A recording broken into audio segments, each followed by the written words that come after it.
Gadag district ದಾಗಿರೋ ಈ temple ಇನ್ story ಕೇಳಿದ್ರೆ ನೀವು ಡೆಫಿನೆಟ್ಲಿ ಶಾಕ್ ಆಗಿ ಹೋಗ್ಬಿಡ್ತೀರಾ. ಗಜೇಂದ್ರಗಢದಾಗಿರೋ ಕಾಲಕಾಲೇಶ್ವರ ಟೆಂಪಲ್ ಈಗ ದಕ್ಷಿಣ ಕಾಶಿ ಅಂತಾರ. ಆ ಸ್ವಯಂ ಪ್ರಕಟ ಆಗಿದ್ದ ಲಿಂಗದ ಕಡೆಲಿಂತ್ರ ಒಂದ್ ಅಂತರ ಗಂಗಾ ಬರ್ತಿರ್ತೈತಂತ.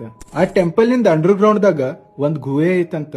ಹೇಳ್ತಾರ ಆ ಗುಹೆ ಒಳಗಿಂದ ಕಾಶಿ ಹೋಗೋ ದಾರಿ ಸಿಕ್ತೈತಂತ. ಪ್ರತಿ ವರ್ಷ ಯುಗಾದಿ ಟೈಮ್ ದಾಗ ರಾತ್ರಿ ಬಣ್ಣ ಮಿಕ್ಸ್ ಮಾಡಿ ಗುಡಿ ಒಳಗಿಡ್ತಾರಂತ. ಅದ ನೆಕ್ಸ್ಟ್ ಡೇ ಮಾರ್ನಿಂಗ್ ನಾವ್ ಬಂದ್ ನೋಡಿದಾಗ ತಾನ ಎಲ್ಲಾ ಕಡೆ ಪೇಂಟಿಂಗ್ ಆಗಿರ್ತೈತಂತ. ಅಷ್ಟೇ ಅಲ್ಲ, ಒಂದ್ ಕೋತಿ ದೇವಸ್ಥಾನ ಒಳಗಿಂದ ಪ್ರಸಾದ ಕದ್ಕೊಂಡು ಓಡಾಡ್ತಿತ್ತಂತ. ಅದ ಅಲ್ಲೇ ಕಲ್ಲಾಗಿ ಹೋಗ್ಬಿಟ್ಟಿತ್ತ. ಎಷ್ಟೋ ವರ್ಷದಿಂದ ಆ ಗುಡಿ ಒಳಗಿರೋ ಒಂದ್ ಗಂಟಿ ಮಾಯಾಗ ಹೋಗ್ಬಿಟ್ಟಿತ್ತಂತ. ಅದ್ರಲಿಂತ್ರ ಇಡೀ ಊರ್ ಒಳಗ ಪ್ಲೇಗ್ ವೈರಲ್ ಆಗ್ಬಿಟ್ಟಿತ್ತಂತ. ನೀವು ಯಾವಾಗಾರ ಈ ಟೆಂಪಲ್ ವಿಸಿಟ್ ಮಾಡಿದ್ರ ನಿಮ್ ಎಕ್ಸ್ಪೀರಿಯನ್ಸ್ ಶೇರ್ ಮಾಡ್ರಿ ಮತ್ ಫಾಲೋ ಮಾಡ್ರಿ ಅ ಕ್ಲಾಸಿಕ್ ವೈ. ಗದಗ್ ಡಿಸ್ಟ್ರಿಕ್ಟ್ ದಾಗಿರೋ ಈ ಟೆಂಪಲ್ ಇನ್ ಸ್ಟೋರಿ ಕೇಳಿದ್ರೆ ನೀವು ಡೆಫಿನೆಟ್ಲಿ ಶಾಕ್ ಆಗಿ ಹೋಗ್ಬಿಟ್ಟು